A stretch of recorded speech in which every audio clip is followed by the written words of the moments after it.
Assalamualaikum warahmatullahi wabarakatuh. Perkenalkan, kami dari kelompok 6 akan membahas tentang PPh pasal 24 dan PPh pasal 25. Pengertian PPh pasal 24. Pajak penghasilan pasal 24 adalah peraturan yang mengatur tentang besarnya pajak atas penghasilan yang dibayar atau terutang di luar negeri yang dapat dikreditkan terhadap pajak penghasilan yang terutang atau seluruh penghasilan wajib pajak dalam negeri. Indonesia menganut tax credit yang ordinary credit method dengan menerapkan per country limit. Penggabungan penghasilan dari usaha yang dilakukan dalam tahun pajak diperoleh penghasilan tersebut. Penggabungan penghasilan lainnya dilakukan dalam tahun pajak diterimanya penghasilan tersebut. Penggabungan penghasilan yang berupa dividen dilakukan dalam tahun pajak pada saat perolehan dividen tersebut ditetapkan sesuai dengan keputusan Menteri Keuangan.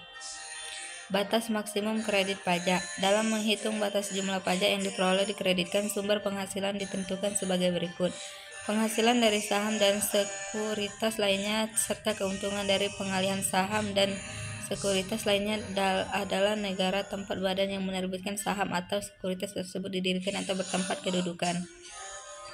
Penghasilan berupa bunga, royalti, dan sewa sehubungan dengan penggunaan harta gerak adalah negara tempat pihak yang membayar atau dibebani bunga, royalti, atau sewa tersebut bertempat kedudukan atau berada. Penghasilan berupa sewa sehubungan dengan penggunaan harta tak bergerak adalah negara tempat harta tersebut terletak. Penghasilan berupa imbalan sehubungan dengan jasa, pekerjaan, dan kegiatan adalah negara tempat pihak yang membayar atau dibebani imbalan tersebut bertempat kedudukan yang berada. Batas maksimum kredit pajak diambil yang terendah di antara 3 unsur perhitungan berikut. Jumlah pajak yang terutang atau dibayar di luar negeri.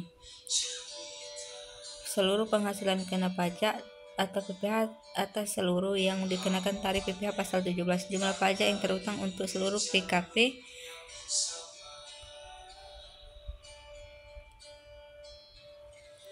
Pengertian PPh pasal 25. Pajak penghasilan pasal 25 memuat aturan tentang bagaimana wajib pajak mengangsur kewajiban pajak di muka sehingga wajib pajak tidak mempunyai beban utang pajak yang besar yang menguras dibayar ketika batas waktu penyampaian surat pemberitahuan tahunan pajak penghasilan. Tarif PPh pasal 25. Yang pertama itu wajib pajak orang pribadi pengusaha tertentu. Yang kedua wajib pajak orang pribadi selain pengusaha tertentu.